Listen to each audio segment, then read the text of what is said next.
debido proceso. Y hay que tomarlas en cuenta para ver si en el PES se cumplen estas disposiciones constitucionales y legales. No me voy a permitir recordárselas. Primero tenemos acceso a la justicia. Y eso es muy importante porque tenemos la necesidad de contar con un órgano jurisdiccional, con un impartidor de justicia que pueda ser de fácil acceso a las personas, a los justiciables. Y efectivamente el PES cumple con esto. Partidos políticos, coaliciones, ciudadanía en general, instituciones, empresas, etcétera, todos los que se vean involucrados en un procedimiento especial sancionador, pues tienen la oportunidad de acceder primero a las consideraciones del Instituto Nacional Electoral, que en este caso están realizando actividades que en su naturaleza son jurisdiccionales, aunque el instituto no es una institución jurisdiccional, sino administrativa. Pero ese es otro tema que también algún día podríamos platicar. Pero también una vez que el INE ha tomado sus decisiones, pasa a la resolución definitiva o final del Tribunal Electoral del Poder Judicial de la Federación. Entonces sí hay acceso a la justicia en el PES. También derecho a recibir información completa y veraz. Efectivamente, una persona que ha sido, por ejemplo, denunciada a través de un procedimiento especial sancionador, tiene que ser notificada con oportunidad para que en esa información se le corra traslado de la denuncia que hubo en su contra, por ejemplo. Y ahí debe saber exactamente de qué aspectos se le está imputando, y esto le permite preparar su defensa, sus argumentos en el momento oportuno, porque sabe exactamente cuál es el problema. Entonces, ese derecho a recibir información completa y veraz sí se cumple. Luego dice que necesitamos operadores judiciales independientes, eficientes y imparciales. Bueno, pues precisamente el Tribunal Electoral del Poder Judicial de la Federación, quien en este caso del PES toma la decisión definitiva, pues se trata de un órgano que es independiente, es además eficiente porque forma carrera judicial. Las y los magistrados de sus salas son personas con la preparación suficiente para conocer el caso y resolverlo pegado a derecho. Y desde luego se cuida la imparcialidad de los órganos. Ahora bien, en cuanto al derecho de audiencia, pues incluso hay una audiencia en la cual las personas involucradas pueden exponer sus argumentos ampliamente, desahogar sus pruebas y aducir todo lo que a su derecho convenga. Ese es precisamente el ejercicio de la audiencia. Finalmente, la palabra audiencia viene de audire, o sea, de oír. Quiero que me escuchen los que están juzgando y escuchen mis razones. Bueno, pues hay oportunidad de hacerlo. Tenemos una audiencia de pruebas y alegatos.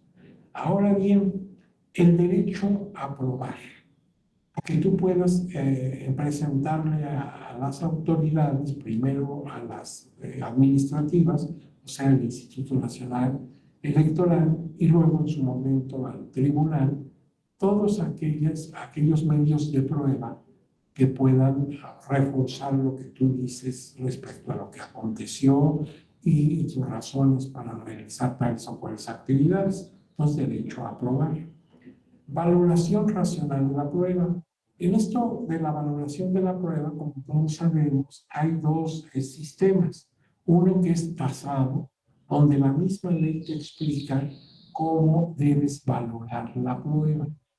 Por ejemplo, en general, salvo particularidades, una prueba que consideramos como documental pública debe ser valorada ampliamente en el sentido de que lo que obra en un documento oficial es cierto, salvo prueba en contrario. Entonces, si yo presento por ejemplo, un acta de nacimiento, si yo presento un pasaporte, una credencial para votar con fotografía, esos documentos que son oficiales porque los extiende una autoridad competente y debidamente formateado, pues en principio lo que dice es válido, hace por una plena, salvo que se demostrara, por ejemplo, que es apócrifa, en cuyo caso estaría yo metido en un problema que tendría que explicar por qué tengo una prueba falsa. Entonces, si yo en un documento muestro mi acta de nacimiento y dice que ahí que nací en Chiapas, pues ahí nací, salvo que se demuestre que el acta es falsificada. Entonces, las pruebas públicas ya están tasadas, ya se dice cómo las debes valorar. Pero hay otras pruebas, ¿se acuerdan ustedes?, en que se razona de acuerdo a la lógica, a la sana crítica, a la máxima de la experiencia. Entonces ahí queda a criterio del juzgador, pero no a capricho, sino que esas posibilidades están acotadas, están reguladas. Entonces nuestro sistema de valoración de pruebas es mixto. Algunas pruebas ya están tasadas, la ley te dice cómo las debes valorar, y otras quedan a tu criterio como juzgador o como juzgadora, pero dentro de ese criterio, con ciertas limitaciones o con ciertos parámetros. Ahora bien, también dice presunción de inocencia, y aquí se acordarán ustedes que ayer hice un comentario en el sentido de que esto es un asunto que viene desde el derecho romano, presunción de inocencia. Toda persona es inocente mientras no se demuestre el contrario. Y nuestro derecho constitucional y legalmente lo recoge. Y claro que en el procedimiento especial sancionador también se observa esta presunción de inocencia, que tratándose de los órganos de justicia es muy importante, porque así yo estoy seguro cuando estoy frente a la autoridad, tanto administrativa en la primera fase del PES, como ya en sede jurisdiccional, si es que se da el caso, por ejemplo, de una impugnación, pues ante esas situaciones, yo tengo la tranquilidad que lo que se va a ir a resolver no está inclinando la balanza hacia una de las partes, sino que en principio yo soy inocente, salvo que ya demostrarse lo contrario. Pero yo les decía, esto está desde luego en la ley, está en la doctrina, está en la jurisprudencia, tanto de la Suprema Corte de Justicia de la Nación como desde luego del Tribunal Electoral. Sin embargo, el problema es que en general la opinión pública no respetamos ese principio. Las situaciones en materia político-electoral son tan ríspidas en ocasiones, nos confrontan tanto a los ciudadanos, que nos dejamos llevar más bien por la pasión que por la razón. Y el derecho, como toda disciplina académica, pues es una disciplina que debe actuar con seriedad, con prudencia, con firmeza y con convicción. O sea, no se trata de lo que dice mi corazón, sino que se trata de lo que dice mi razón. Y entonces, así como el juez debe mantenerse imparcial y no dar por sentado que fulano es responsable hasta que no se demuestre que lo es, pues también deberíamos hacerlo los miembros de la opinión pública, o sea, como conglomerado. Porque cuando tú te enteras por los medios, la televisión, la radio, los medios de difusión, que alguien ha sido, por ejemplo, impugnado, demandado, o que hay un acta en su contra, en cosas incluso ajenas al PES, por corrupción, por lo que tú quieras, lo damos por sentado, ¿sí? Y empiezan en las redes, ahora que tenemos esa vía, las redes con una enorme libertad, pues empieza a haber un linchamiento digital, por así decirlo. Ya ven, es una persona sinvergüenza, yo ya lo decía, es deshonesto, es corrupto. y todavía no hay una decisión al respecto. Y cuando esa decisión le es favorable, ya no hay otro mecanismo en las redes para quitar toda esa suciedad que nosotros mismos impusimos al tema. Entonces, el hecho de la presunción de inocencia exige no solamente estar en documentos legales y jurisprudenciales, porque eso ya está, sino exige una cultura ciudadana. Recuerden ustedes que tenemos muchos derechos, pero también muchas obligaciones. El derecho no es nada más para acá, todo para mí, todo para mí. También yo tengo obligaciones y son tan operativas como los derechos. Entonces, no debemos formar esa cultura de linchamiento. Muy bien, ya nos enteramos que hay esta denuncia contra tal partido, o contra tal institución, o contra tal persona física o moral. Bueno, esperemos que los juzgadores realicen su tarea y ya veremos si resultan ciertos o no. Ahora, nadie debe ser juzgado dos veces por la misma causa. También es un principio del derecho. Y en esto siempre se ha cuidado. Por ahí hay un caso que ustedes conocen muy bien de un partido político nacional que en tiempos de veda electoral, a través de influencers, hizo propaganda. Y era inclusive la segunda vez que lo hacía, ya era reincidencia. Y como se metió originalmente el asunto, entró como un procedimiento ordinario sancionador y otra parte quedó como procedimiento especial sancionador, el partido aducía que se estaba violando ese principio de que nadie puede ser juzgado dos veces por la misma causa, pero se le especificó que no era así. En realidad, estos eran unas conductas y estas eran otras. Entonces no es que se le estuviera juzgando dos veces por la misma causa. Entonces sí se cuida mucho esto de que nadie debe ser juzgado dos veces por la misma causa. Tener el derecho a recurrir es un derecho que te garantiza la legislación electoral. Es decir, la primera resolución que se te da, puedes impugnarla. Es decir, eso significa recurrir, tener un recurso legal la primera decisión. Y nosotros lo podemos ver en el PES, por ejemplo, en el caso de medidas precautorias. Entonces, si se toman o no se toman a petición o en contra de los intereses de alguna de las partes, se puede ir ante la autoridad jurisdiccional para que ella tome la decisión respecto a esas medidas precautorias. Entonces, si hay derecho de recurrir, esto lo puse como un ejemplo, sí podemos recurrir. Incluso dentro del procedimiento especial sancionador, cuando ya la sala regional especializada ha dado una resolución, podemos acudir a la sala superior en el recurso de revisión del procedimiento especial sancionador. Si tenemos ese derecho de recurrir. Desde luego me estoy haciendo alusión a la ley anterior, la que quedó derogada con la reforma de 23.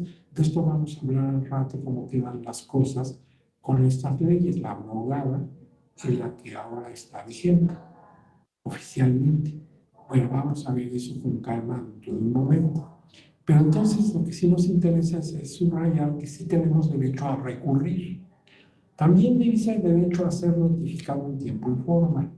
También se cuidan las notificaciones, se hacen para las partes involucradas en el PES en tiempo y forma, sobre todo para que pueda la persona involucrada proceder a un procedimiento de recusación ante la autoridad jurisdiccional. Y entonces, bueno, esto nos hace observar que tenemos estos principios que ya los analizamos, todo esto ya lo analizamos. El post ya decimos que queda en la presentación, pero no vamos a explicar, porque más allá de nuestros intereses, nos vamos concretamente al pez. Aquí está el pez. Y entonces yo observo, hablando del pez, voy a recordar, esto ya lo habíamos visto, pero quiero subrayarlo para que nos quede muy claro. Aquí me está diciendo cuándo se puede haber el sonido, déjeme ver, pues no sé, artículos enlace, déjenme ver si creo que no. Permítanme un segundito.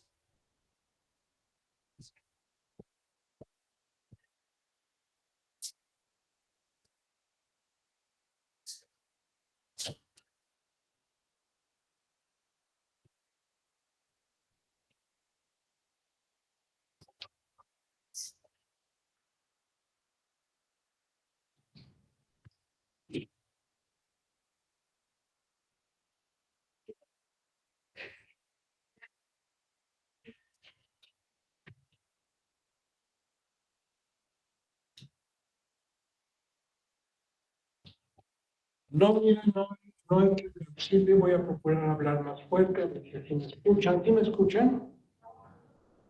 ¿Sí me están escuchando? Sí, Bueno, sí, lo escuchamos, maestro. muy bien.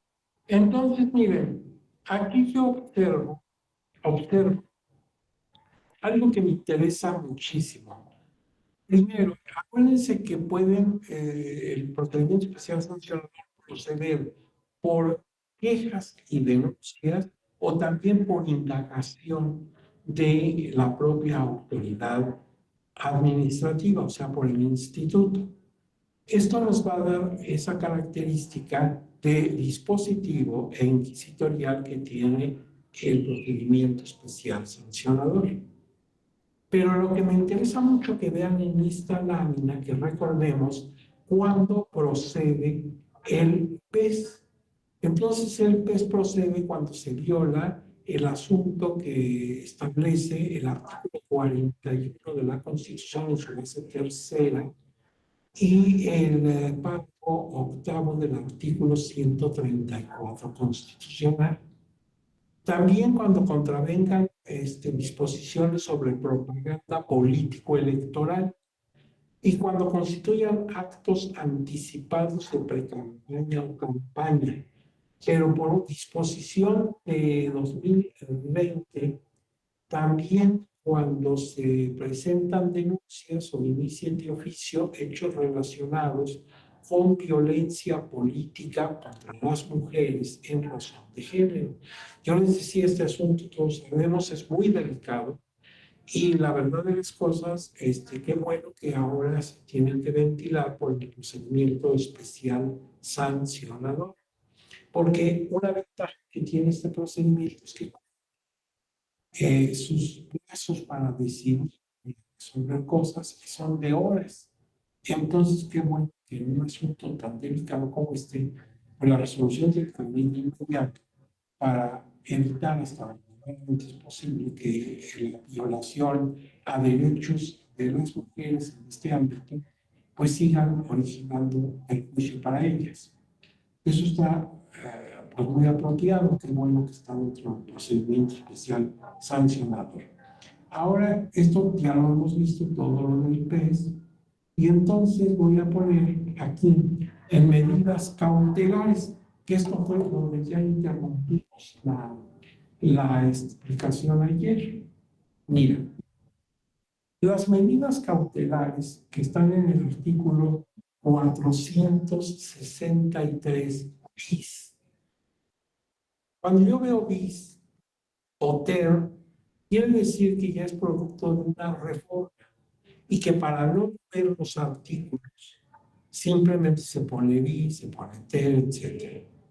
Entonces esto ya fue producto de una reforma. Dice, las medidas cautelares que podrán ordenarse por infracciones que constituyen violencia política contra las mujeres en razón de género son las siguientes. Primero, realizar análisis de riesgos y un plan de seguridad. Lo primero que tenemos que garantizar es la seguridad de la persona afectada, la persona que está denunciando. Retirar la campaña violenta contra la víctima haciendo públicas las razones. O sea, no nada más retirar spots o telones o espectaculares, etcétera, sino explicar por qué los están retirando. Cuando la conducta sea reiterada, por lo menos en una ocasión, si no es reiterada, no necesita repetirse muchas veces.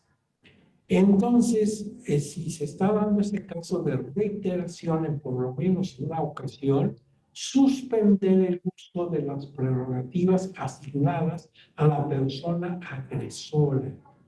Y esa persona pues, puede, desde luego, ser el partido político.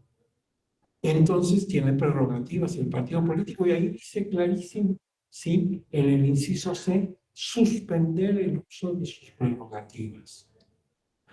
Luego dice también que ordenar la suspensión del cargo partidista, si es que lo tiene, de la persona agresora y cualquier otra medida, claro, requerida para la protección de la mujer víctima o quien ella solicite.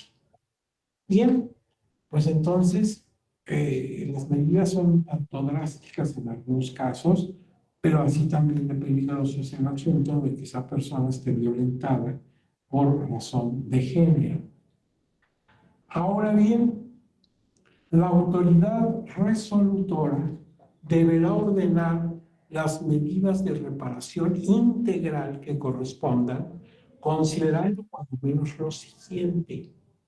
O sea, porque una cosa es que suspendamos el acto que la está violentando y otra cosa es la reparación del acto. Entonces, indemnización a la víctima, restitución inmediata en el cargo que fue obligada a renunciar por motivos de violencia, disculpa pública y medidas de no repetición. Y nosotros sabemos que esto se presenta en desgracia en muchas ocasiones cuando, por ser mujer, simplemente por ser mujer, se impide a una persona que pueda desempeñar su cargo, por ejemplo, en un ayuntamiento. No le damos acceso a las oficinas, no le damos papelería, no le notificamos oportunamente para que acuda a las juntas o reuniones de consejo, etc. Entonces, una serie de boicots, por decirlo así, que hacemos para que no pueda cumplir con su función. Bueno, eso tiene que remediarse de inmediato. Ahora, aquí viene el PES completito y entonces nos quedamos violencia de género. Déjenme ver qué está pasando aquí. Es procedimiento especial sancionador relacionado con la violencia contra las mujeres por razón de género. Analicemos todo lo que aquí se explica. Dice, la violencia política contra las mujeres en razón de género se manifiesta, entre otras cosas, por las siguientes conductas. Entonces, ojo, a todas las personas que conforman este género y a las que no formamos parte de ese género, nos debe quedar claro todo esto para que no por descuido, por ignorancia, caigamos en alguna de estas conductas de los agresores y tampoco lo supla la persona víctima de ellas. Mira, obstaculizar a las mujeres los derechos de asociación o afiliación política. ¿Qué pensarías si digo, aquí no te puedes inscribir en mi registro de afiliados en mi partido, porque este es un partido exclusivamente de varones? Pues esa actitud no cabe. Eso no es posible. Eso va contra, ya no digamos contra la constitucionalidad, sino contra el sentido común. Entonces, no puedes impedir a una persona que se afilie a una organización política solamente por razón de género. Ocultar información a las mujeres con el objetivo de impedir la toma de decisiones y el desarrollo de sus funciones y actividades. Lo que te decía, boicotearla de alguna manera para que no pueda hacer ejercicio efectivo de las funciones que debe desempeñar. Ocultar la convocatoria para el registro de precandidatos o candidatas e información relacionada con esto, con la finalidad de impedir la participación de las mujeres. También estás violentando ahí. La convocatoria debe ser pública dentro del partido, que todas las personas interesadas participen, incluyendo, claro, las mujeres, que entreguen sus documentos, que participen en la selección de precandidatos y candidatos. Proporcionar a las mujeres que aspiren a ocupar un cargo de elección popular información falsa, incompleta o imprecisa para impedir el registro. El tiempo es muy breve y no te dijeron que había que entregar este documento, todos los demás estaban sabiendo que sí, y a ti no se te informó debidamente. Entonces ahí hay mala fe para que no cumplas los requisitos del registro. Obstaculizar la campaña política de las mujeres, impidiendo que la competencia electoral se desarrolle en condiciones de igualdad. Cualquier otra acción que lesione o dañe la dignidad, integridad o libertad de las mujeres en el ejercicio de sus derechos político-electorales. Aquí aparece por primera vez en esta presentación la palabra dignidad. La dignidad es una característica, calidad o cualidad de los seres humanos que nos hace diferentes a cualquier ente de la creación. La dignidad es una palabra que viene del latín dignitas, que significa grandeza, pero grandeza en el sentido no físico, sino en el sentido ético. Todos los seres humanos, nada más por eso, por ser seres humanos, somos dignos, ¿sí? Somos dignos porque tenemos dos características que nos hacen diferente a todo cuanto existe en el universo. Primero, tenemos conciencia de nuestra vida, de nuestra existencia y de la de los demás. Somos seres conscientes. Estamos ciertos de nuestra existencia y de las personas que rodean nuestro contexto. Y por otro lado, tenemos albedrío, capacidad de decisión. Fíjate que no uso la palabra libre albedrío porque sería un pleonasmo. Si es albedrío, tiene que ser libre. Si no fuese libre, no sería albedrío. Si tengo que hacer algo que me obligas, pues ya no es mi decisión, sino que estoy compelido a hacer. El albedrío consiste en tomar decisiones. Tú puedes decidir entre A, B o C. Y esa es la calidad de albedrío. Tenemos decisión. Y la utilizamos todos los días, desde cosas intrascendentes, desde cómo me voy a vestir esta mañana, o qué voy a comer al mediodía, hasta cosas muy trascendentes en las que va implicado incluso otras personas. Por ejemplo, qué carrera quieres estudiar, por ejemplo, en dónde quieres radicar. Esas son cuestiones que tienen mayor trascendencia. Y si tienes un servicio público a tu cargo, pues tomas decisiones que afectan a muchos ciudadanos. Tus decisiones son importantísimas porque afectan a todos los gobernantes o a todos los justiciables, si eres un juez o una jueza. Entonces, la calidad de que puedas decidir que se va al albedrío y la capacidad que tienes para ser consciente de tu realidad y de lo que te rodea, te hacen diferente a cualquier ser de la creación.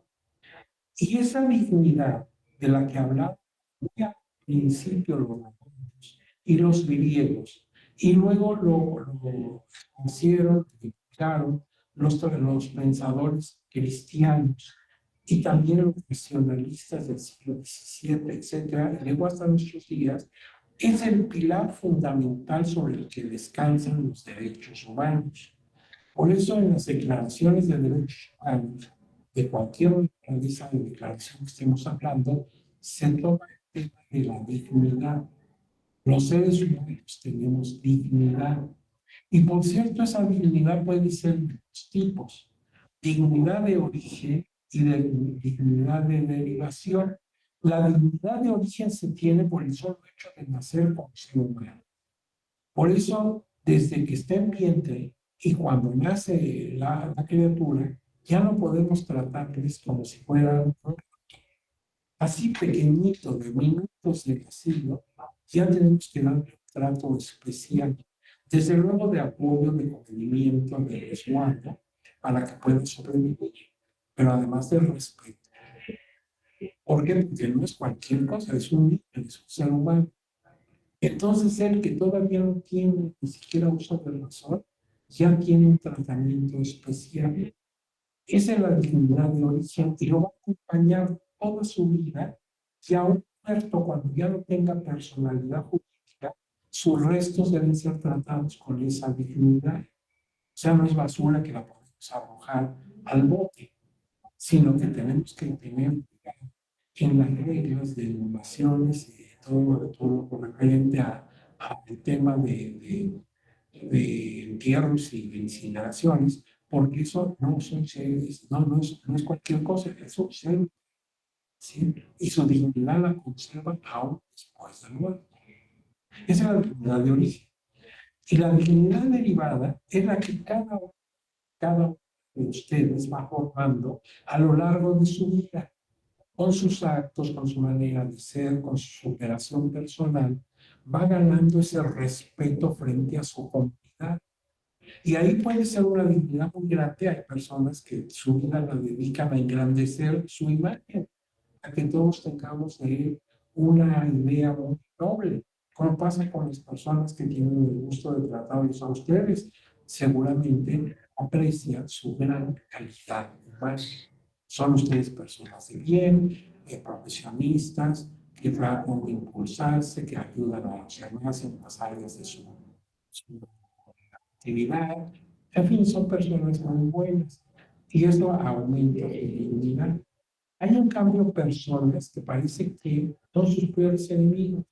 A lo largo de su vida hacen todo lo posible por mantener una imagen muy baja de su dignidad.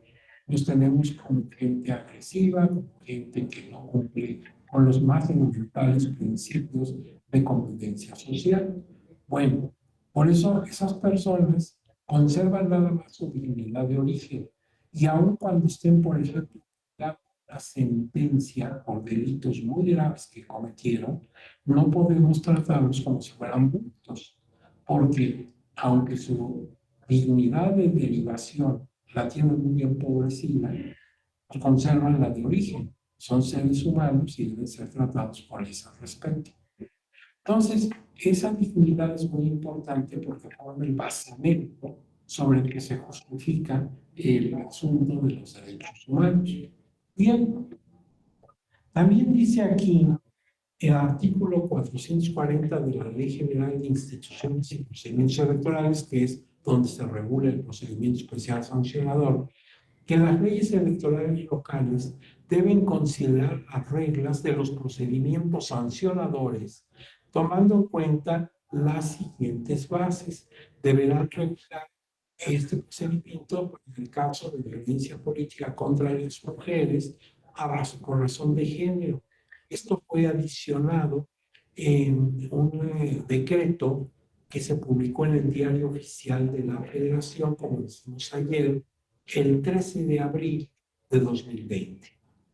Entonces, la Unidad Técnica de lo Contencioso Electoral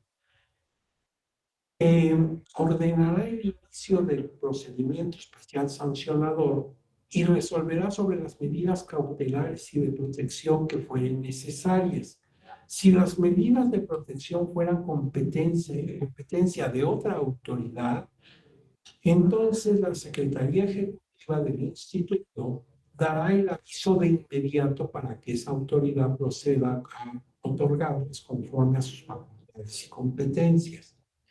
Cuando la conducta infractora sea del conocimiento de los órganos desconcentrados del Instituto Nacional Electoral, en este caso, la autoridad dará vista de inmediato para que proceda a otorgar conforme a las facultades y competencias las medidas que estima convenientes.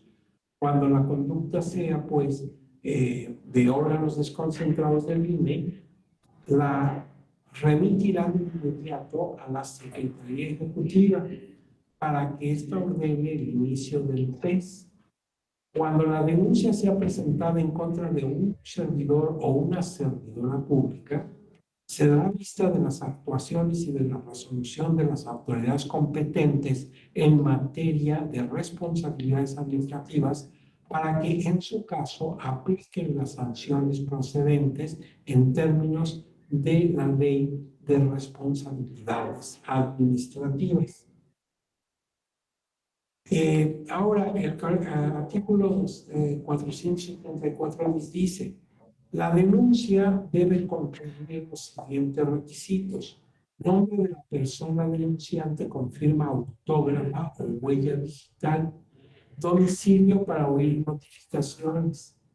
Narración expresa de los hechos en que se basa su denuncia. Ordenar y exhibir las pruebas con que cuente, en su caso, mencionar las que habrá de requerirse por no tener posibilidad de recabarlas, y en su caso las medidas cautelares y la protección que se soliciten. La unidad técnica de lo contencioso electoral deberá admitir o desechar la denuncia en un plazo no mayor de 24 horas posteriores a su recepción. La resolución deberá ser confirmada por escrito y se informará a la sala regional especializada del Tribunal Electoral del Poder Judicial de la Federación para su conocimiento. Esto dice aquí que cuando se trate de violencia política de género, la unidad técnica de lo contencioso electoral desechará la denuncia cuando no se ofrezcan pruebas suficientes, sea notoriamente frívola o improcedente. Cuando la unidad técnica de lo contencioso electoral admita la denuncia, emplazará a las partes para que se comparezca a una audiencia de pruebas y alegatos. Ahí observo precisamente el derecho de audiencia. Es la oportunidad que tienen las partes de hacerse oír y de presentar las pruebas y desahogar las pruebas que consideren que les conviene para fortalecer la verdad de su versión. Por otra parte, tendrá lugar esa audiencia dentro del plazo de 48 horas posteriores a la admisión. En el escrito respectivo se les informará, ahí tienes el derecho a la información, que debe ser veraz, debe ser completa, etc., a la persona denunciada la infracción que se le imputa y se le correrá traslado de la denuncia con sus anexos. O sea, si yo soy el denunciado, tengo derecho a que se me informe todo y que se me dé copia de la denuncia y que se me den todos los anexos, y es que los hay, de la tal denuncia. Esto me permite, si es el caso, que yo pueda entablar mi defensa, mis alegatos, desde luego contradiciendo lo que están denunciando. En lo procedente, el desarrollo de la audiencia de pruebas y alegatos y su traslado a la sala regional especializada del tribunal se desarrollará conforme a lo dispuesto en el artículo 473 de la Ley General de Instituciones y Funciones Electorales. La denuncia presentada ante los OPLES, así como otros procedimientos iniciados de oficio, porque acuérdense que también puede proceder por oficio sin que haya denuncia, la autoridad encontró algunas irregularidades, deben ser sustanciados en lo conducente de acuerdo al procedimiento establecido en este artículo. Entonces va a cambiar un poquito, porque como no hay denuncia, pero dentro de lo que se pueda, se tendrán que apegar a las reglas que estamos viendo. Ahora, en violencia política de género, yo encuentro que las pruebas que puedo interponer son las documental pública, la documental privada, las técnicas, la pericial. Las pruebas serán valoradas atendiendo las reglas de la lógica, la sana crítica y la experiencia. Aquí es muy importante que recordemos, que somos muchos de los que estamos en esta audiencia, que la probanza, por así decirlo, todo lo referente a la prueba, es la columna vertebral de todo proceso. Lo que no se pueda probar, pues no existe. Por eso lo que debemos aportarle a la autoridad, tanto administrativa como jurisdiccional, cada uno en su momento, de acuerdo con el procedimiento del PES, es la mayor cantidad de pruebas que permitan tomar decisiones correctas, jurídicamente impecables, pero entonces la prueba se vuelve el elemento esencial. Por eso hay que tener a la mano la recolección de pruebas de toda índole para que pueda fortalecerse nuestra decisión. Y aquí están las dos posibilidades del procedimiento especial sancionador.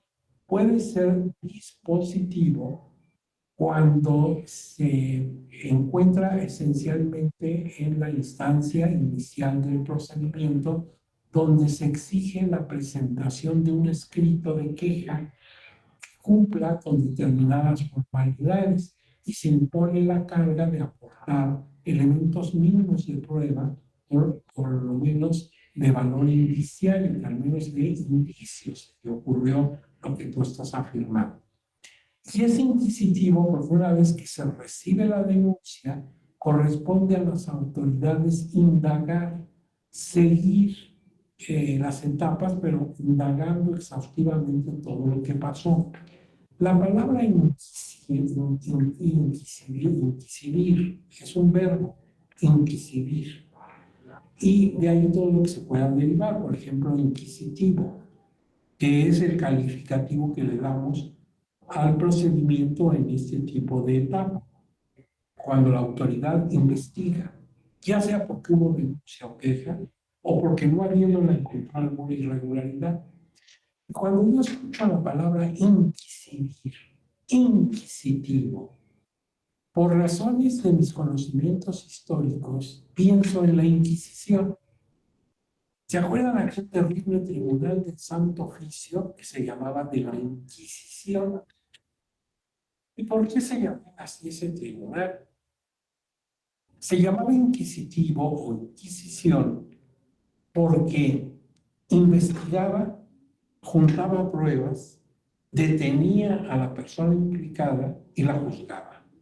O sea, hacía papel de autoridad inspectora, autoridad investigadora y autoridad jurisdiccional. Entonces, hay la juez y parte, lo cual no está permitido, lo cual es una aberración jurisdiccional. El juez debe ser imparcial, a él le hablan dos partes.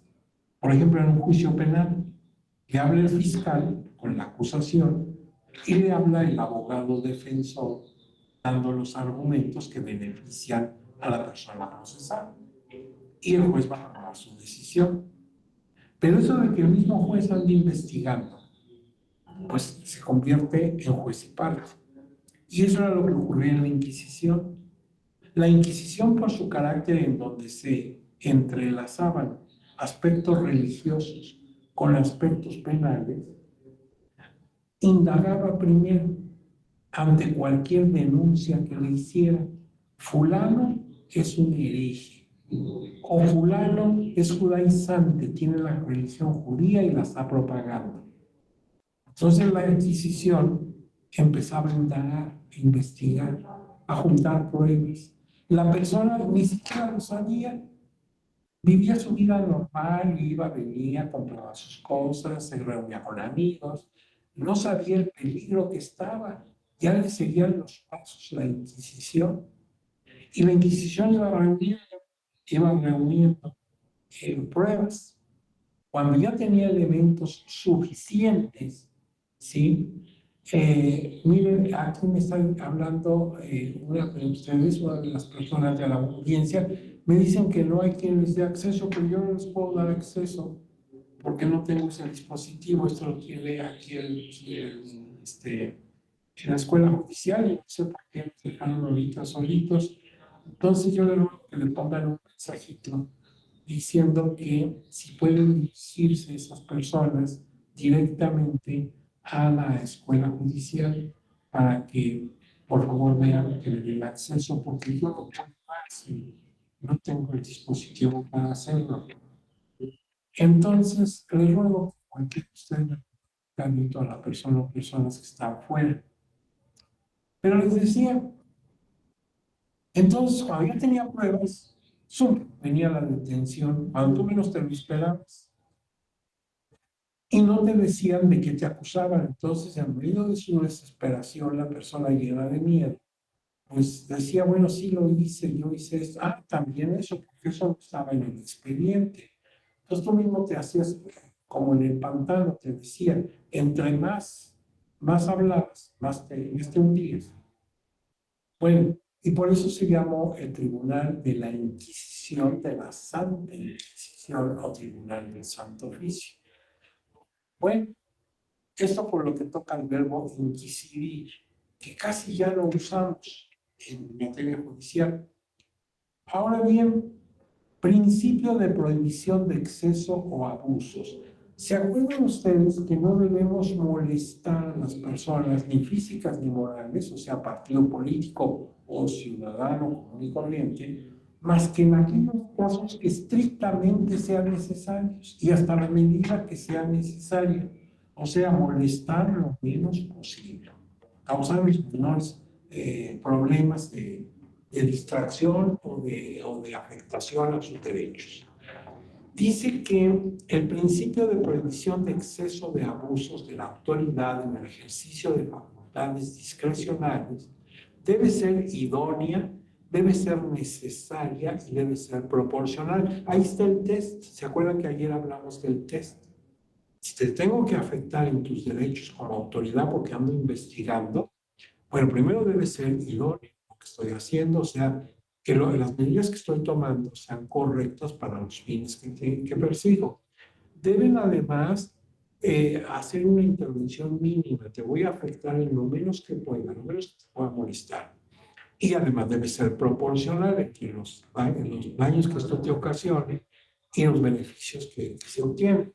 Veamos, en idoneidad se refiere a que la prueba sea apta para conseguir el fin pretendido, tener cierta posibilidad de eficacia en el caso concreto, por lo que bajo este criterio se debe limitar lo objetivamente necesario, es decir, nada más a lo estrictamente indispensable. Entonces yo digo, a ver, vamos a hacer una auditoría. Pues yo sé que eso te molesta, van a venir a los auditores, etcétera, pero sabes que sí es necesario para que veamos cómo estás empleando el dinero que se te está dando de financiamiento como partido político. Otra cosa, necesidad de intervención mínima.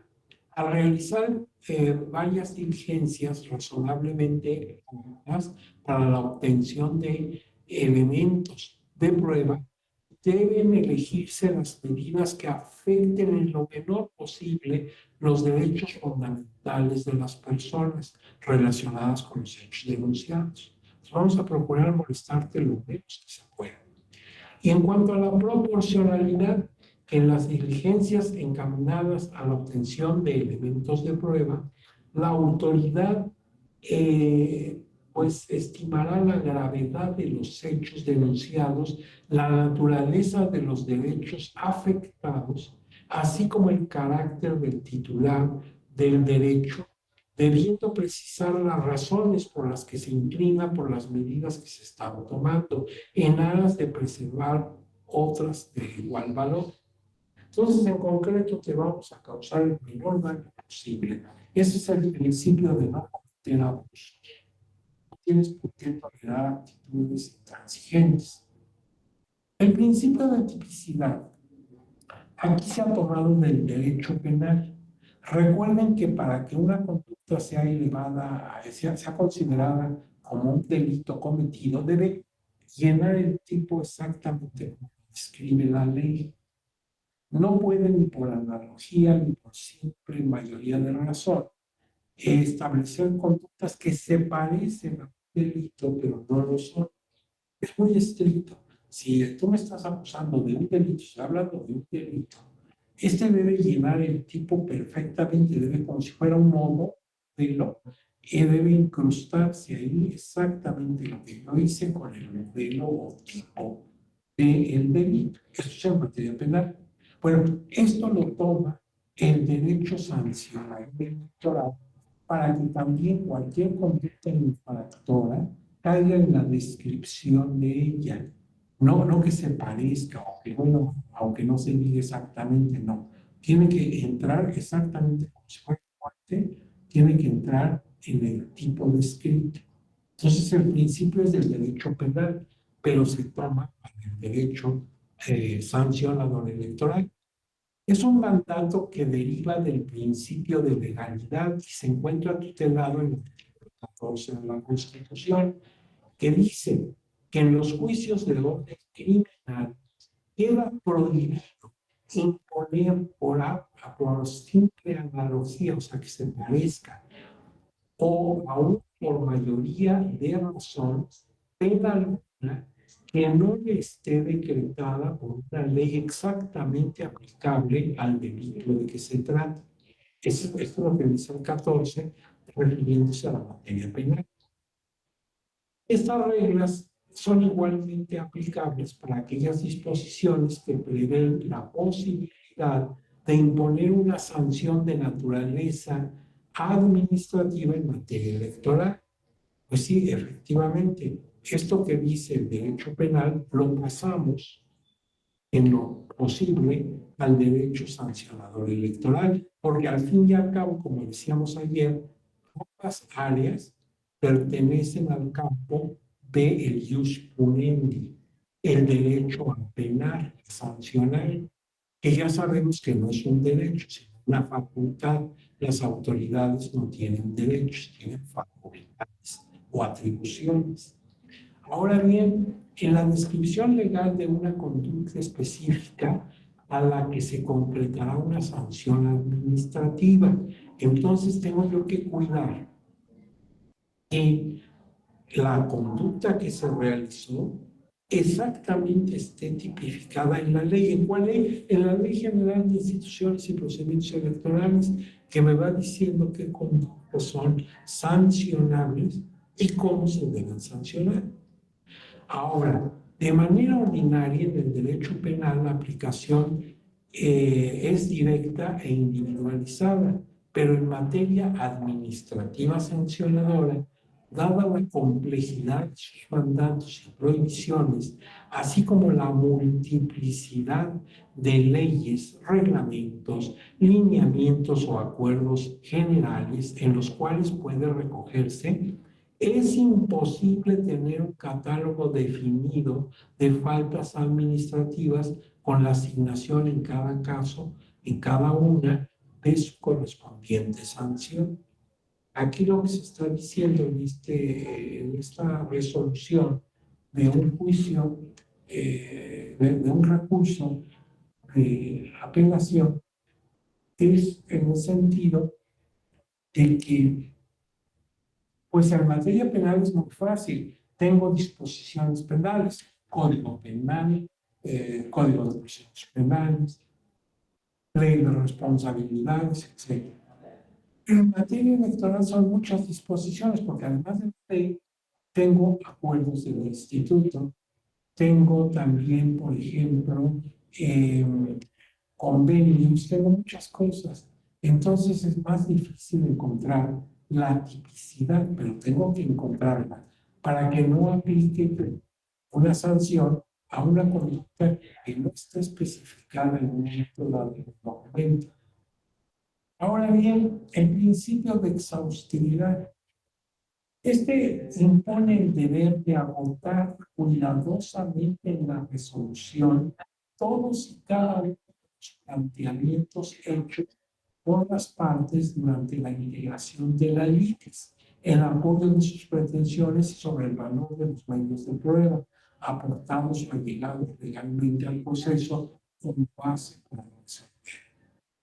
Entonces, ser exhaustivo, el principio de exhaustividad, ese es un principio que debe tomar la autoridad jurisdiccional, la autoridad que va a resolver, que todo quede perfectamente valorado, todo concerniente a la conducta y a los aspectos que están en su área de esa conducta, o sea, aspectos que se relacionan con la conducta cometida.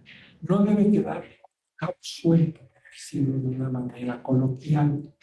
Sí hay una persona que me dice que tuvo que contactarse antes. No, esto lo entendemos perfectamente. Acuérdense que hay días en que está muy difícil el internet, se le suspende esas cosas. No se preocupe, lo importante es que ya estén aquí. El principio de legalidad, que es otro principio que rige al procedimiento especial sancionador. Con la reforma de 1996, se estableció un sistema integral de justicia en materia electoral para que todas las leyes, actos y resoluciones electorales se sujeten invariablemente a lo previsto en la Constitución Federal y, en su caso, a disposiciones legales aplicables tanto para proteger los derechos políticos electorales de los ciudadanos como para efectuar la revisión de constitucionalidad o, en su caso, legalidad de los actos y resoluciones definitivos de autoridades electorales federales y locales. Y yo agregaría aquí también el principio de convencionalidad. Cada vez más tribunales y resoluciones están bien con cuidado, pero ¿a qué se refiere? A principios de convencionalidad. Hace muchos años, los abogados hablábamos del principio de constitucionalidad y de legalidad, que se cumpliera con lo que dice la Constitución y se cumpliera con lo que dice el texto de la ley. Pero ahora son tres, porque además de la Constitución y además de la ley está la convencionalidad. Entonces, por ejemplo, ahí está el campo de los derechos humanos. Ahora son tres principios que hay que cuidar en nuestras resoluciones y decisiones. Estos que ven aquí ahorita en la pantalla son principios de tipo procesal que deben estar en cualquier procedimiento, sea de la naturaleza que sea. Desde luego deben estar en el PES. Concentración, inmediatez y celeridad. A ver, veamos primero, el de la concentración. El procedimiento en su totalidad debe conocer el mismo órgano jurisdiccional o el mismo órgano administrativo competente en un número limitado de etapas, actuaciones y procedimientos. Por eso, por ejemplo, hay veces que aparecen los expedientes como acumulados, porque tienen una serie de elementos que les son comunes. Y entonces, en lugar de que la autoridad esté resolviendo uno por uno y con la posibilidad incluso de en algún momento tomar decisiones para un mismo tipo de caso, pero que sean contradictorias, mejor se concentra, ¿sí? Entonces se acumula. Inmediatez favorece la comunicación directa del justiciable o de los denunciantes con el juzgador o el órgano administrativo según en qué etapa estemos, particularmente en relación con los actos de prueba. Efectivamente, en el procedimiento especial sancionador, de todos los medios impugnativos en materia electoral que se tienen, pues es en el procedimiento especial sancionador donde se ve clarísimo cómo puede haber una comunicación directa entre las partes involucradas y la autoridad que va a resolver. porque en esa audiencia de prueba de alegatos, la persona se puede dar a escuchar, a entender, ¿sí? Me van a escuchar y voy a argumentar lo que a mi derecho convenga. Entonces es un momento muy especial del PES, en el cual sí se cumplen reglas del debido proceso en lo que hace a audiencia, ¿sí? Y otro más en el desahogo de pruebas. Es directo. Yo estoy ahí frente a la autoridad, en este caso administrativa, yo explico mis razones, me dan un tiempo igual que a la otra parte, a la que está demandando, o sea, 15 minutos ella, 15 minutos yo, hay una réplica, tanto de mi parte como de ella, entonces tiempo suficiente para que yo pueda concentrarlo y decir lo que a mi derecho conviene. Y en cuanto a la celeridad, o sea, la rapidez, obliga a la autoridad a sustanciar el procedimiento a la mayor brevedad posible, suprimiendo trámites innecesarios a fin de resolver en forma pronta. Al efecto confluye las exigencias igualmente necesarias que deben ser maximizadas. La garantía de un pronunciamiento jurisdiccional o de una determinación administrativa en que se cumplan formalidades del procedimiento, lo que supone, pues, cierto tiempo, un breve tiempo. Ahora bien, en este sentido, yo lo que observo es que también en el PES se van a tener pues, posibilidades de, déjenme ver si esto lo podemos quitar, porque se interrumpe yo ahí, pero creo que no lo puedo hacer. Bueno, vamos a verlo directamente aquí. Yo veo que el tiempo de actuación y de resolución en el PES es brevísimo, es de horas. Y por eso les decía, la Sala Nacional Especializada tiene que actuar, pero a una velocidad increíble, con una carga de trabajo muy fuerte, porque los tiempos de resolución son mínimos. Entonces, esto de que se cumpla ese principio de celeridad, pues es más que obvio que tienen que hacer. Está tratando de que se pueda esto,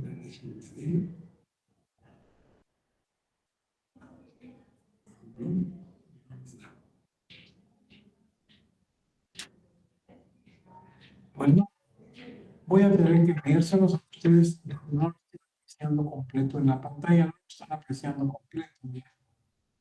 O sea, se pone ahí una nota, pero no puedo borrar. Dice aquí, en otras ideas, más señales.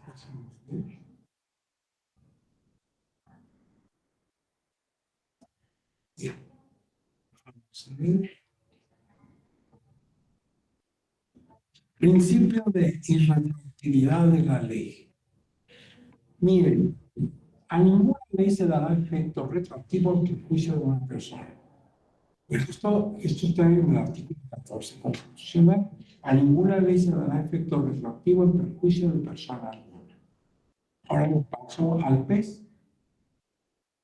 Es la teoría de los derechos adquiridos. No se puede afectar o modificar derechos adquiridos durante la vigencia de la ley anterior, ya que aquellos se regirán siempre por la ley a cuyo amparo nacieron y entraron a formar parte del patrimonio de las personas o de su esfera jurídica, aun cuando una ley haya dejado de tener vigencia al haber sido sustituida por otra diferente. Teoría de los componentes de la norma. Una nueva ley podrá afectar simples expectativas, esperanzas de gozar de derecho que aún no han nacido en el momento en que entró en vigor, sin que se considere retroactiva en perjuicio del gobernante. A ver, una pregunta. Dice la Constitución, a ninguna ley, incluyendo, claro, las de carácter electoral, se dará efecto retroactivo en perjuicio de persona alguna. Y ya nos está diciendo la explicación, porque lo que hizo la persona se rigió por la ley anterior. Pero ¿y qué pasa si es en beneficio, no en perjuicio? ¿Se deberá aplicar retroactivamente o no? Ustedes como juzgadores, si fueran, ¿qué harían? Por ejemplo, la nueva ley disminuye la sanción para la conducta infractora. Entonces, si yo aplico la nueva ley, lo estoy haciendo retroactivamente, pero en beneficio de la persona infractora, porque antes era multa de tanto, ahora es menos. Cabe aplicar en beneficio, porque aquí la Constitución es clarísima, dice, a ninguna ley se dará efecto retroactivo en perjuicio. Y si no entiendo, si no era infractor de conducta en la ley anterior, pues en la nueva sí lo es, pero ya se dio esa ley después de que se cometió la infracción. Entonces se debe aplicar en perjuicio. Pero en beneficio, ¿qué harían ustedes? ¿Quién quiere tomar la palabra y decir qué harían? Le beneficia, no le perjudica. Sí aplicaría la nueva ley que le beneficia, sí se está aplicando retroactivamente. Pero si yo veo el contenido del artículo 14, habla de nada más, a ninguna ley se dará efectos retroactivos. Ahí ya no habría nada pues digamos, que deducir, ni para bien ni para mal, se puede aplicar en sentido negativo. Pero como sigue la en perjuicio de persona alguna, y entonces mi pregunta es, ¿y si la beneficia? ¿Sí la puedo aplicar? Y la abogada Pineda, Larisa Pineda, dice, pues yo aplicaría la nueva ley. Pues ahí, ¿en qué se podría basar? Se podría basar en aquello de la interpretación persona o pro omne, ¿sí? Lo que más beneficia a la persona. Ya, ese sería su argumento como juzgadora, como magistrada, que un día lo va a hacer, porque ahorita está viendo si puede pasar su diplomado, pero dentro de un tiempo vamos a tener que ir a felicitar porque ya es magistrada.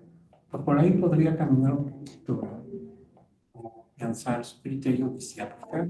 Y hay otra persona que ya vamos a saber lo que también coincide con esto. Pues sí, vean ustedes cómo el derecho es aprendérselo de memoria, sino sobre todo sacar deducciones, sacar conclusiones concretas.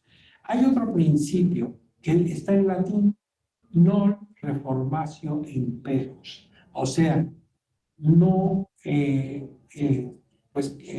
da un efecto retroactivo a la ley en perjuicio de persona alguna. Y ahí en la lámina se establecen algunas resoluciones que tomó el tribunal en distintos casos que ha juzgado, ha resuelto, en donde precisamente se adujo que no había que aplicar en perjuicio de las personas una. Ahora tenemos el principio de presunción de inocencia, de que tanto hemos insistido, que si yo lo digo en latín es indubio pro reo, o sea, en caso de duda, está a favor de la persona procesada. Entonces, esto también tiene casos concretos. Por ejemplo, el siguiente dice que es una manifestación del principio de presunción de inocencia que obliga a absolver en caso de duda sobre la culpabilidad o responsabilidad del acusado. Si como estoy en el PES, me encuentro que hay duda, ¿de veras se cometió la infracción? ¿De veras está establecida la infracción o no? Bueno, si tenemos duda, pues resolvamos lo que más le favorece a la persona. Ahora, se debe entonces presumir la inocencia mientras no se declare responsabilidad mediante sentencia. Eso dice el artículo 20 de la Constitución. Implica la imposibilidad jurídica de poner consecuencias previstas para un delito o infracción cuando no exista prueba que demuestre plenamente la responsabilidad, motivo por el cual se erige como principio esencial de todo Estado democrático. Pero el tribunal invocó o revocó la determinación del Consejo General del Instituto Federal Electoral, en aquella época era IFE, mediante la aplicación del principio indubio pro reo, al considerar que no se colmaban los elementos de convicción, dado que dicha prueba era ineficaz para generar certeza sobre los hechos que se pretendían. Esto está en un caso de recurso de apelación que se ventiló en la Sala Superior, es el 71 del 2008. Entonces, cuando tengan esta presentación, que la van a tener al rato, pues si tienen tiempo, pueden ver esa resolución, porque el tribunal en este caso llegó haciendo utilizar este principio de presunción de inocencia del indubio pro reo, pues que no se completaron elementos suficientes para probar la existencia de la infracción, en cuyo caso pues revoca una decisión que había tomado el entonces IFE en contra de ese justiciable, que para apelar la decisión del instituto. Bien, tenemos el principio de non bis in idem. Nadie puede ser juzgado dos veces por la misma causa. Y entonces tengo yo aquí un caso. En mayo de 2006, al resolverse una controversia administrativa disciplinaria en la que se le impusieron diversas sanciones a un trabajador por indebido ejercicio del presupuesto, se estimó violada la prohibición de non bis in idem, porque los preceptos que tipificaban las distintas infracciones guardaban identidad en el mismo bien jurídico tutelar. Se argumentó que aunque pudieran constituir infracciones independientes tomadas en lo individual, se encontraban vinculadas por afectar un mismo objeto y lesionar y poner en riesgo el mismo bien jurídico. Entonces, estos distintos hechos no deben apreciarse de manera individual e independiente, sino relacionados entre sí como elementos constitutivos de una infracción mayor, entidad o de naturaleza compleja, y así deben ser ponderadas en este caso. O sea, se trata de un trabajador del instituto que se le acusaba de algún mal manejo en las cuestiones de presupuesto, pero se demostró que se le estaba juzgando dos veces. Entonces, lo mejor era concentrar las conductas para que solamente fuera un juicio que acumulara todo lo que se le estaba atribuyendo.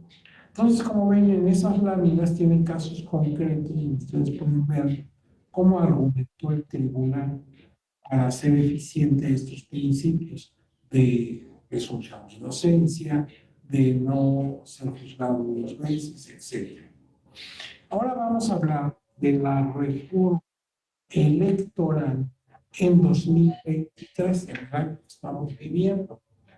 Todos sabemos que ha habido pues, un proyecto de reforma que luego se manifestó entre las cámaras del Congreso de la Unión, diputados, senadores, y que fue, una vez que se publicó en el diario oficial, pues empezó a regir.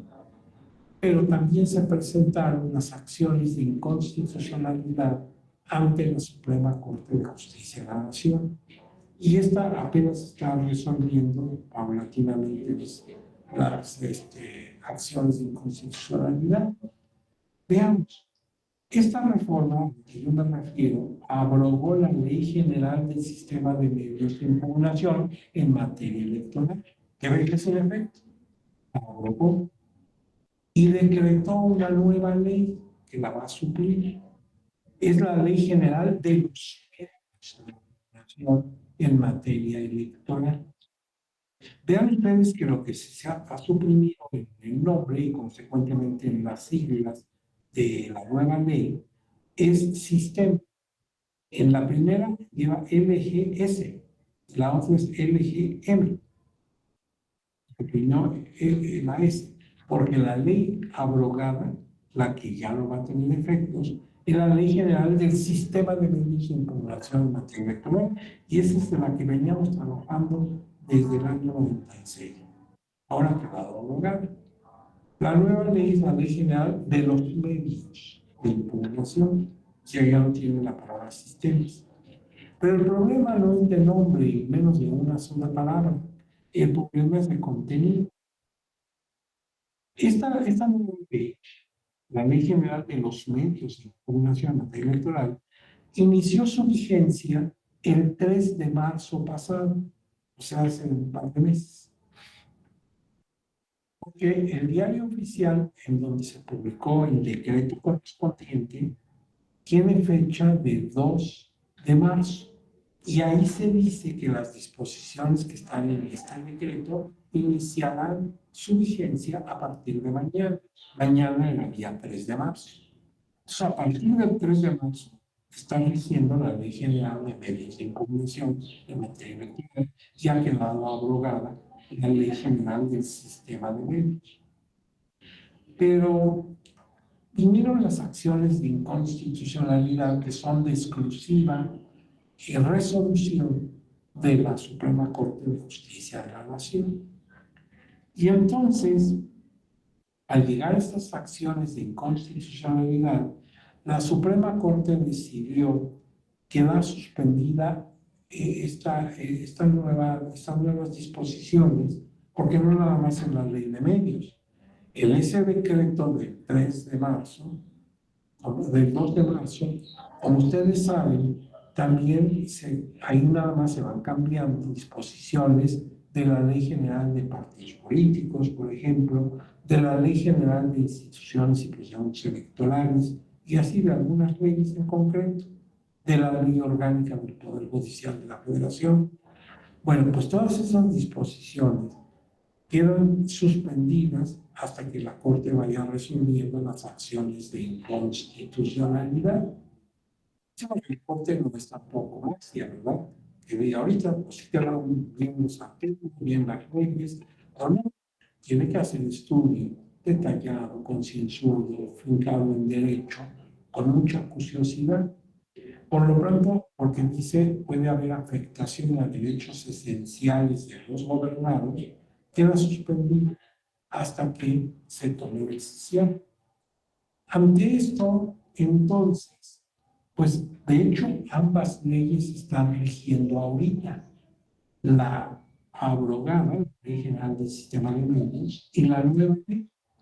¿Y cómo es que están rigiendo las dos? Sí, el tribunal tomó la decisión de que dependiendo la fecha en que fueron interpuestos los escritos de demanda de los medios de impugnación, si se dieron entre que se publicó el decreto y empezó su vigencia el 3 de marzo y hasta la fecha en que se dio la suspensión, se tienen que aplicar la nueva ley, porque la otra ya está. A partir de que se suspenden, los que se han interpuesto después, se sigue aplicando la antigua ley. Entonces, de hecho, ahorita el tribunal está trabajando con las dos leyes. Esto depende de cuándo interpusiste tu medio de impugnación. Y esta situación va a quedar así hasta que finalmente quede la resolución de la Suprema Corte decidiendo la situación de la nueva ley. En la nueva disposición de la Ley General de Medios de Impugnación en materia electoral 2023, su artículo 36, párrafo segundo, inciso 6, dicen que son impugnables mediante el juicio electoral y señala que casos son impugnables mediante el juicio electoral. Y el inciso se dice, los acuerdos y resoluciones dictadas en el procedimiento especial sancionado. Entonces, ojo, porque el procedimiento especial sancionador, el PES, es el objeto de tu diplomado, porque tu diplomado se llama el procedimiento especial sancionador en los derechos humanos. Entonces, tu principal objetivo es conocer muy bien el PES. Pues el PES va a seguir vigente, pero las impugnaciones ya no se van a hacer mediante el recurso de revisión del procedimiento especial sancionador que estaba en la Ley General del Sistema de Medios de Impugnación en materia electoral y que eran competencia exclusiva de la Sala Superior. Pero esa vía impugnativa ya no existe en la nueva ley. La nueva ley se caracteriza porque tiene menos vías impugnativas, tiene solo 4. El recurso de revisión administrativa, eso no nos compete. 2, el juicio electoral, que nos compete ahora. El juicio de revisión constitucional electoral y el recurso, el juicio para dirimir los conflictos y controversias con las servidoras o los servidores públicos del instituto. Todos los demás medios impugnativos salieron de control, de contexto, ya no existen. Entonces, lo que tienes aquí que observar es que, de acuerdo con la nueva ley y a reserva de lo que la Corte decida finalmente sobre esta ley, de momento, pues va a ser a través de juicio electoral como podemos impugnar los acuerdos y resoluciones dictados en el procedimiento especial sancionado. Y dice el 39, párrafo 1, inciso B, del mismo ordenamiento nuevo de la Ley General de los Medios, dice: la Sala Superior es competente para resolver el juicio electoral cuando se impugne, y dice varias cosas. Y entonces el inciso B dice: actos o acuerdos de trámite o resolución del proceso especial sancionado. Entonces, como ves, hay que tomar en cuenta eso, que ahora va a ser por la vía de juicio electoral lo que antes era, por ejemplo, el recurso de revisión del procedimiento especial sancionador, que ya desaparece. Ahorita en el momento que estoy hablando, no desaparece del todo, porque digo, las dos leyes están vigentes, por decirlo de una manera muy, muy sencilla. O depende cuándo impugnaste. Se te aplica la anterior o se te aplica la nueva. Si te aplica la nueva, si impugnaste entre que se inició la vigencia y que se suspendió. Se aplica la anterior si es tu impugnación llegó después de que ya se suspendió. Entonces, es una situación muy inédita, tienes que ser muy cuidadoso ahí. Pero a quienes se apliquen ya las disposiciones nuevas y si la Suprema Corte finalmente decide la constitucionalidad de esta nueva ley, pues entonces será a través de una nueva figura de la vía de juicio electoral. El juicio electoral, si tú lo observas en la nueva ley, se ha vuelto una vía muy amplia, tiene una cobertura amplísima, porque lo que antes estaba, por ejemplo, en la apelación, pues queda en el juicio electoral. Lo que antes estaba en la inconformidad, el juicio de inconformidad, el recurso de reconsideración también, o sea, ya se cambió totalmente el panorama. Entonces ahí yo les sugiero amablemente que vean, está ya en línea, la nueva ley y vean ustedes cómo están esos cuatro medios impugnativos que son los únicos que establece la nueva ley.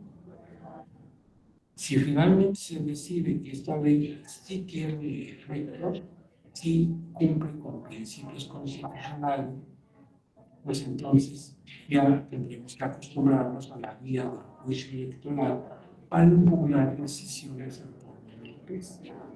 ¿Y cómo se va a interpretar eso? ¿Cómo se va a aplicar? Porque ahorita nos surgen muchas dudas.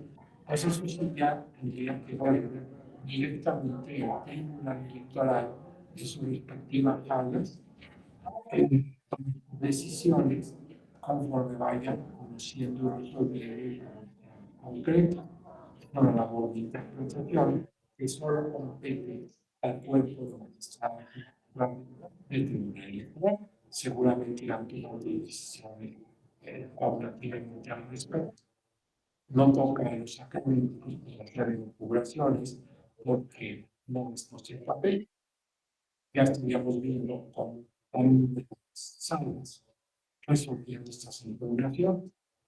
Pero es la futuro, ni tú ni yo podemos adelantar nada. Lo único que podemos decir es que en este momento están las cosas así. Y lo que yo recomendaría sería que como precaución, como medida de prevención, ustedes tengan la voluntad de leer cuidadosamente las impugnativas que se tienen contempladas, ¿eh? Para que vean por dónde podría cambiar el procedimiento especial sancionado en un tiempo muy breve, porque finalmente la Corte tendrá que tomar decisiones. Y son muchos aspectos. Ahora bien, dice aquí en conclusiones, estas son mis conclusiones, no necesariamente las de ustedes. La noción del debido proceso, si bien con antecedentes en el derecho, que vimos lo que hacían los tribunos, que protegían a los plebeyos, con las atribuciones de los tribunos de la plebe, surgió oficialmente con la Carta Magna de Inglaterra de 1215. ¿Se acuerdan? Juan Santiago firmó ese documento y reconoció garantías que ahora están en nuestra Constitución. ¿Eh? Luego se fortaleció con el desarrollo constitucional de los Estados Unidos de América, en sus constituciones locales y en la federal con sus enmiendas. Vimos que fue Estados Unidos que en sus constituciones locales, recuerdo la de Maryland, de Massachusetts, etcétera, fueron organizando normas para esos estados, antiguas colonias, y ahí incluso identifica lo que se llamó en la Carta y en la Constitución las leyes de nuestra tierra, leyes de la tierra, que no eran otra cosa más que las costumbres, usos y costumbres que teníamos nosotros, que trajeron los colonios en la época de la colonización, y como los colonios venían de distintas partes del mundo, pues también sus costumbres variaban. Bueno, todo eso había que tomar en cuenta en cuanto a visita para resolver. Si bien hay una diferente manera de expresar ese debido proceso en América y en Europa, se coinciden en entender a este como un derecho de acceso a la justicia y a obtener en su momento una sentencia acorde con las pretensiones legítimas de las partes.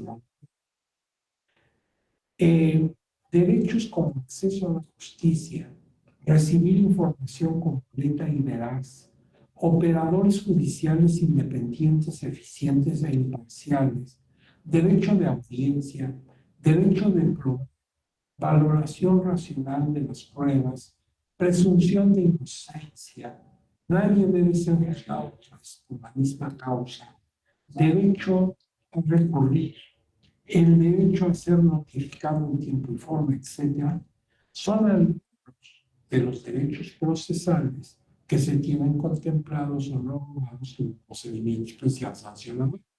Hemos visto que el procedimiento especial sancionador, aunque es muy breve, pues sí respeta estos principios. Con la reforma electoral de 2023, desaparece el recurso de revisión del procedimiento especial sancionador, el cual queda convertido dentro de la procedencia del juicio electoral, lo que se expresa en el inciso C del artículo 36 de la Ley General de los Pueblos. Perdón, en tanto que la competencia en el costo para el caso se encuentra en el artículo 31, inciso B de la misma ley. Son las conclusiones que yo saco. Ustedes, claro, pueden tener mucho más. Pueden coincidir con algunas, con ninguna, porque las conclusiones son de cada cual. Y luego viene nada más el copyright, que explica que esto no lo andes vendiendo después afuera del invento, ¿verdad? porque es propiedad de la Escuela Judicial Electoral. Entonces, hasta aquí llega la presentación. Y mi compromiso con ustedes es enviarles este documento para que, si les es útil en algunos de sus láminas, pues lo puedan aprovechar. Lo vamos a hacer a través de la amable intervención de nuestras autoridades de la Escuela Judicial Electoral.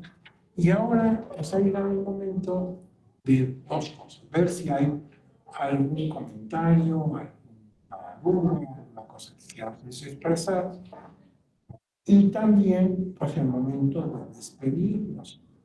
Yo quiero pensar que ustedes van a seguir avanzando su diplomado. Nada más acuérdense que el diplomado hay que tomarlo con cierta precaución porque puede haber cambios radicales en esas nuevas disposiciones que no sabemos finalmente en qué términos van a quedar al pasar por la facultad de la Suprema Corte en su acción de inconstitucionalidad.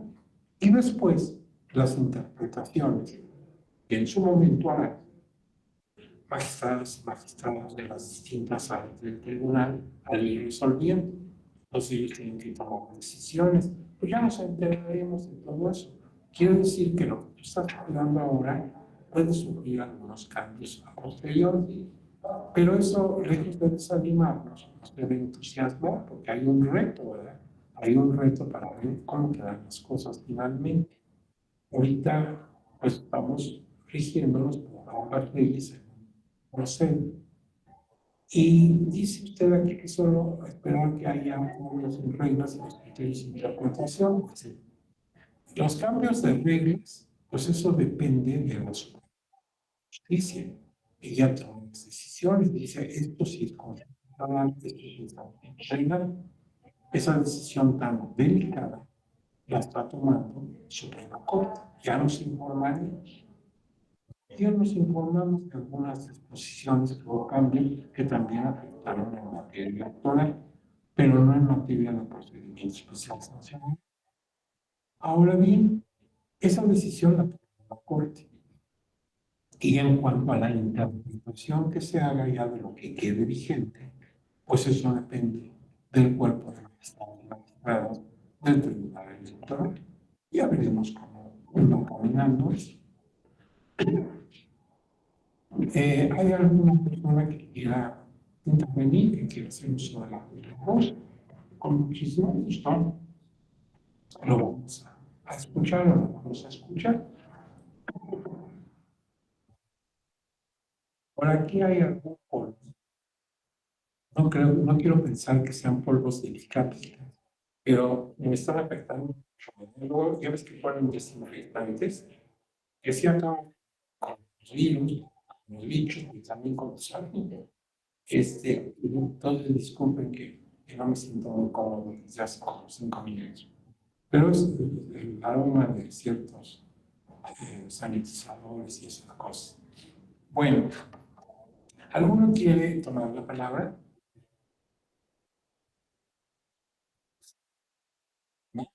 Vamos a preguntarle al señor ingeniero don Alejandro a ver si él tiene ahí en su dispositivo algún comentario, alguna pregunta. Ingeniero, ¿nos escucha usted?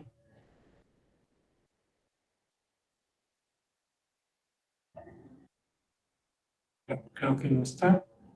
Ingeniero don Alejandro, ¿nos escucha usted? Pues no, estamos solos. ¿Sí, doctor? Ya. Me sentí desolado, dije, estamos solos, mis amigos pulsantes y yo, ahora por dónde.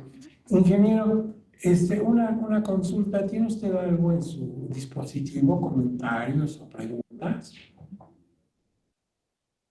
No le entendí bien, doctor. Sí. Que si tengo algo de qué, perdón. Preguntas o comentarios que tengamos que hacer. No, doctor. ¿No? No, acabo de checar ahorita ya nada más algunos comentarios que hubo a las 12:37 de Larisa Pineda. No sé si ese ya lo checaron o quiere que lo lea. Lo que pasa Es el que último no que tenía. no podían entrar. Muy bien. Sí, no sé qué pasó. No, fuera de eso, adelante, doctor. Usted me dice. Bueno, Pues si ustedes gustan, podemos retirarlos. Ya saben que las diapositivas te las vamos a dar, pero esto lo hacemos a través de la buena ayuda que siempre nos proporciona el doctor Miguel Ángel Sánchez Vieira. Lo vamos a pedir que nos ayude como en otras ocasiones, así que cuente con la presentación. Entonces, ingeniero Don Alex, pues si usted dispone de otra cosa, nos podemos retirar, ¿de acuerdo? Les deseo a todos Muy bien, doctor. tranquilo, cuídense muchísimo, me dio muchísima alegría estar con ustedes. Nos vemos en alguna ocasión. A mí me invitan y me ha encantado. Y hay muchos temas que podemos tratar. Muchísimas gracias a todos por sus mensajes. Ingeniero, le mando esos que duelen, esos muy fuertes. Y Igualmente, doctor. ocasión. Aquí nos estamos viendo. Muchas gracias, doctor. Hasta pronto. Cuídese. Hasta pronto. Hasta luego.